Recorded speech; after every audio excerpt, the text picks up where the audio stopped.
Alors, nous qui venons, oui, Cheikh, on n'est pas d'accord. Les savants ne sont... Mais quels savants? Les savants ne sont pas d'accord avec Cheikh Anta Diop. Les spécialistes, quels spécialistes? Il y a eu l'affrontement au Caire, finalement. Vous n'avez pas lu le truc du Caire? Il y a eu le Caire à parler, non? Cheikh n'était pas... Mais comme Cheikh a gagné au Caire, bon, on dit qu'il est afrocentriste maintenant. Et ça veut dire quoi? Ça dit qu'ils sont eurocentristes contre nous et nous faisons aussi un racisme à rebours contre les Européens. Mais nous, les gens qui aiment le plus les hommes sur Terre, ce sont les Noirs. Nous aimons les Blancs, nous aimons les Jaunes, nous aimons tout le monde. Nous, on aime trop même. Oui, et on s'aime très peu soi-même, mais on aime tous les autres. On leur donne l'hospitalité, on leur donne tout ce qu'ils veulent. La mémoire, c'est comme... écoutez, il ne faut pas me demander à moi de dire le nom de votre père, de votre mère, de vos grands-parents. C'est vous qui devez me le dire. Mais dans notre cas, vous demandez à un autre qui n'est pas de votre famille de vous dire votre mémoire, vos ancêtres, votre histoire, votre biographie existentielle. C'est ça l'erreur que nous... C'est ça l'histoire. Moi, c'est pas à moi de dire ton père est ceci. Mais ne me demande pas. Tu connais mieux que moi. Comment veux-tu me demander? Donc, il faut que les Africains récupèrent... Mais Marcus Garvey l'a dit. Il ne croit pas qu'un seul blanc puisse écrire l'histoire des Noirs avec quelques sympathies. Même la simple sympathie. Ils ne pourront pas. Mais pourquoi vous lisez le jour, mais il faut faire cette révolution, ne plus acheter leurs bouquins d'histoire sur nous. Parce que c'est nous qui achetons. Les Blancs eux-mêmes n'achètent pas ces livres. Tu as cru que les Blancs vont acheter des livres sur Joséphine Baker pour faire quoi? Dans leur bibliothèque, ils achètent autre chose. Ils n'achètent pas vos histoires-là. Sauf quelques africanistes.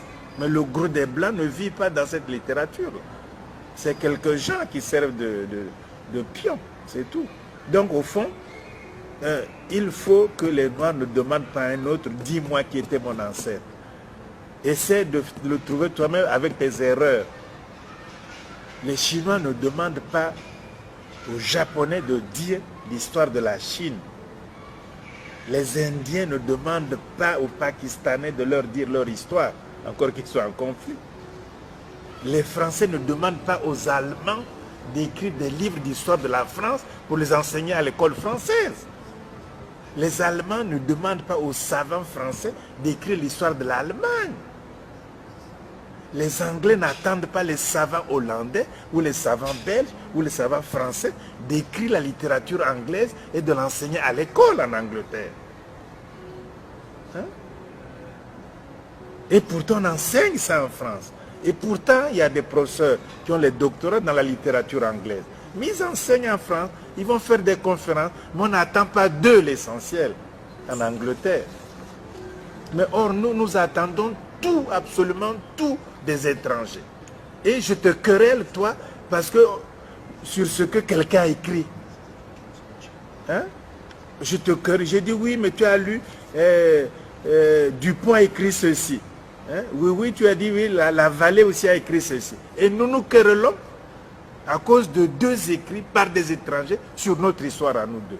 Alors que tu as la même formation exactement, sinon plus. En plus de cela, tu as la sympathie. Mais enfin, mais comment peut être aussi enfant? Et puis, que les autres là, de toute façon, il ne faut pas être impressionné.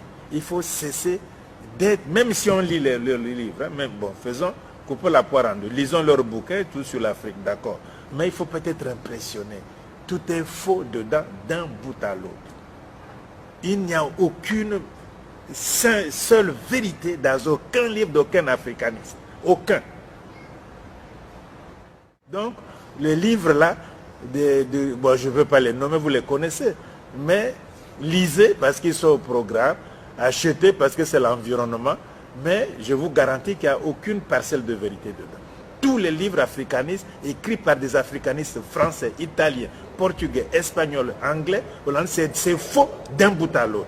C'est du mensonge. Ce sont des crétois, c'est-à-dire des menteurs qui savent qu'ils mentent, mais ils mentent quand même. C'est ça un crétois. Ils sont tous crétois. Ils mentent, ils mentent. C'est moi quelqu'un qui dit que, voilà, mais sur l'Égypte, le cas est bien précis. sur l'Égypte ancienne, l'Égypte pharaonique, qui était africaine et nègre. Cette Égypte n'est même pas en Afrique. Elle est méditerranéenne, elle est au Proche-Orient. C'est des choses qui valent même pas un sou. Et qu'ils étaient bruns, les femmes étaient jaunes, et que les autres étaient en rouge, et que n'importe quoi.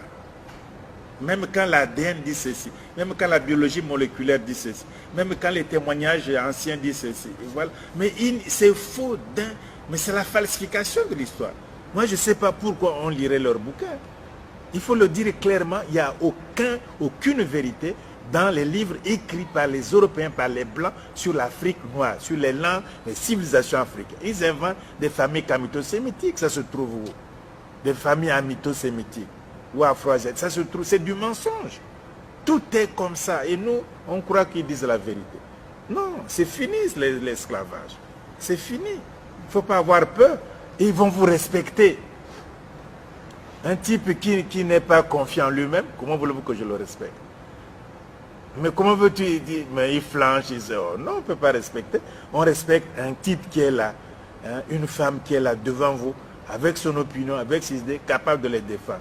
Un jeune homme qui est là, avec ses idées, ce n'est pas l'arrogance, c'est eux qui sont arrogants. Nous ne sommes pas arrogants, mais nous, c'est la vérité qu'on recherche. C'est comme ça qu'il faut, ils vont vous respecter, ils vont vous appeler au dialogue, ils disent qu'on s'est trompé, etc. Mais nous ne voulons même pas les... non, cette situation doit changer. La génération là ne doit plus vivre comme ça. Il faut que la génération actuelle change ça. Hein, c'est fini. On a eu mais on a fait trop de compromis, ça nous a conduit. Mais ils vous utilisent quand vous êtes jeune, vigoureux. Une fois que vous êtes vieux, vous êtes dit, ils vous abandonnent. Parlons clairement et simplement. Vous voyez le cas de Senghor, non? Senghor a tout donné à la France. Il a donné l'Europe à la France, c'est l'aliénation. Mais quand il est mort, c'est encore les Africains qui ont célébré Senghor. Les autres, non. Les autres, non, ils n'ont pas fait cas de Senghor, qui était un génie en poésie. Et qui était dans leurs institutions les plus prestigieuses. Et on ne lui a pas fait cas de Senghor. À quoi bon de faire des compromis dans ce cas? À quoi bon de leur plaire? Ils ne vous le rendront jamais. Il faut être soi, comme ça, on discute d'égalité à égalité. C'est vous qui diffusez maintenant l'information dans le monde entier à partir de votre propre analyse et vos propres choses, que personne ne peut connaître mieux que vous. Il y a tellement de choses à faire. Mais eux, ils veulent que ça soit comme eux, leur canon, leur truc. Et puis nous aussi, non, il faut briser aussi ce monopole de l'explication de soi. Nous, on ne les explique pas. Pourquoi ils veulent nous expliquer? Il faut briser ce monopole qu'ils ont, espèce de tutelle. Ce que Cheikh Anta Diop appelle la tutelle intellectuelle. On a besoin d'une tutelle intellectuelle. Si Obenga te dit ça, tu dis, oh Obenga, après tout, est-ce que c'est sûr même? Bon, maintenant, un gars qui a 23 ans, parce qu'il est blanc, il te dit, tu y crois. Et moi qui suis 4 fois plus vieux que lui, je te dis, tu n'y crois pas. Et qui a plus d'expérience. C'est la tutelle. Quand ça vient d'un blanc, c'est génial. Mais quand ça vient d'un frère ou d'une sœur africaine, oh, tu sais, c'est des histoires, ça. C'est le besoin de tutelle intellectuelle. On ne peut pas faire la renaissance quand on a besoin, on court par quelqu'un pour demander son parapluie, alors que le gars vous méprise, fondamentalement. Fondamentalement. En tout cas, son peuple vous méprise, sa race vous méprise. Et ils l'ont montré à travers l'histoire. Alors, ce n'est pas la peine de faire amitié avec eux. Moi, je ne suis pas ami avec eux, ils le savent. Ils me respectent, je le respecte. Et on discute. Mais être ami avec eux, non. C'est trahir l'Afrique. Ça veut dire quoi? Ami avec eux, manger, rigoler, dire oh, ça va, comment? Mais ça veut dire quoi? Que je n'ai plus de problème, qu'ils ne m'ont plus mis dans l'enfer dans lequel je me trouve aujourd'hui. Ces gens vous ont mis dans l'enfer. Aujourd'hui, nous sommes des malheureux, des parias. Alors que nous avons bâti l'Europe, nous avons bâti les États-Unis. Nous avons payé de notre sang cette affaire. La modernité, qui a souffert plus que nous. On commence à lire quand même l'histoire, on commence à comprendre. on commence à saisir, la conscience se développe. Tu vois, ça quand même, il y a des choses. Hein? Tout le monde, le basket, les athlètes, les musiciens, les intellectuels, les hommes, les artistes, il y a quand même les techniciens africains. Il y a un grand éveil. On ne peut pas dire que c'est zéro, c'était pas comme ça avant. Les Africains qui résistent, qui veulent faire des compromis, perdent leur temps. Il ne faut même pas discuter avec eux. Donc on va trop loin, qu'il faut qu'on dialogue quand même, qu'il faut quand même pas condamner tout le monde. Il faut faire ceci. Oh, mais tout ça, est-ce que c'est utile même de discuter? Ça perd le temps.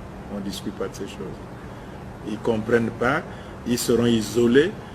D'ailleurs, leurs maîtres vont aussi les rejeter. Et ils viendront vers la fin, vers nous, vers vous. On dit, ils vont s'excuser, etc. On ne comprenait pas, c'est trop tard, de toute façon.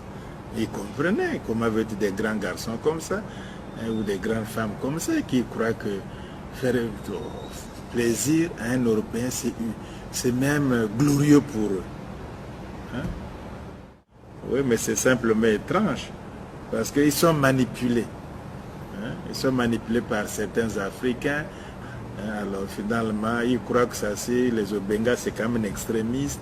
Même Cheikh Anta Diop n'était pas comme ça. Bon, etc. Bon, tu vois, il est frustré. Bon, c'est un extrémiste, il est raciste de toute façon.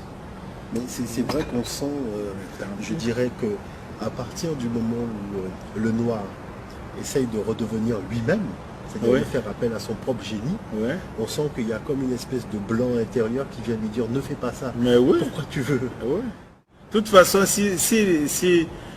il nous approuve. Hein. Tu sais, on ne manque pas. On fait ce qu'on fait là depuis. Là. Il y a quelques années, un Espagnol que je ne connaissais pas, Iniesta, il est venu, on a dit qu'il écrit un livre en espagnol, l'Égypte nègre, hein, il est bien, etc. La présence africaine, on va à la Roma à côté, on prend un pot, on mange, etc. Ah, je dis c'est très bien, c'est encourageant, etc.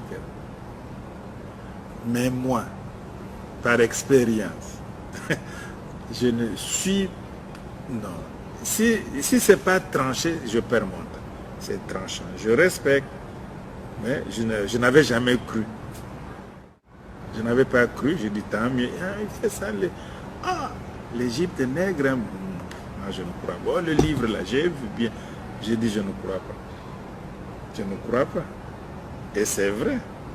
C'est le gars qui est le plus contre les Africains aujourd'hui. Hein? Parce qu'ils voulaient peut-être m'embobiner dans leur truc là-bas à Barcelone.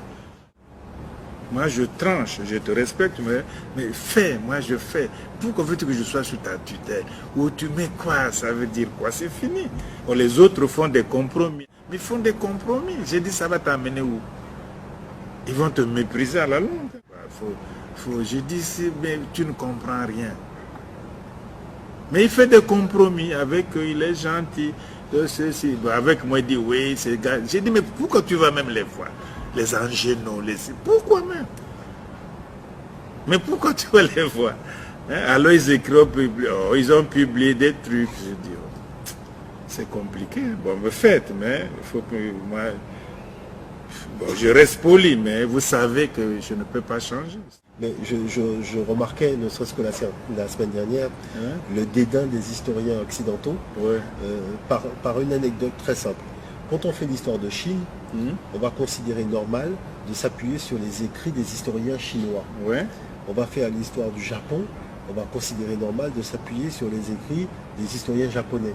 Mais quand il s'agit de faire l'histoire de l'Afrique, on trouve normal qu'aucun travail réalisé par peu importe le spécialiste africain ne soit mentionné dans l'ouvrage. C'est-à-dire, on fait comme si il n'y avait aucun Africain, même Africain de la diaspora, qui ne s'était jamais interrogé sur le passé de l'Afrique.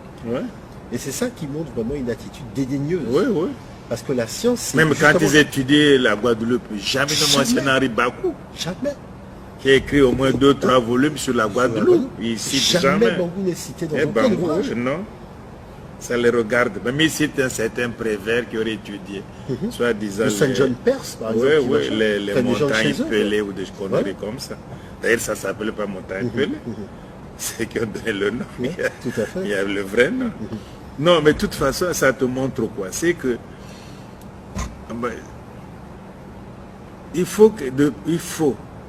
on a fait la Convention, c'est la fin de l'africanisme. Point final. C'est la fin de l'Afrique. Ils continuent à faire, vous faites. Il faut pas... Ils ont un salaire, ils ont des missions à accomplir, ils ont des habitudes, on leur demande, le pouvoir politique leur demande de contrôler l'intelligentsia africaine, antillaise et tout. Qu'est-ce qu'ils font? Quelles sont les idées? Les chamoiseaux, les créolités, ils poussent ces discours-là, ils leur donnent des sous pour faire les discours en dormeur. Tu vois, bon, ça c'est leur mission. Mais vous, vous comprenez que un autre groupe ne peut pas être contrôlé. Il faut refuser le contrôle intellectuel.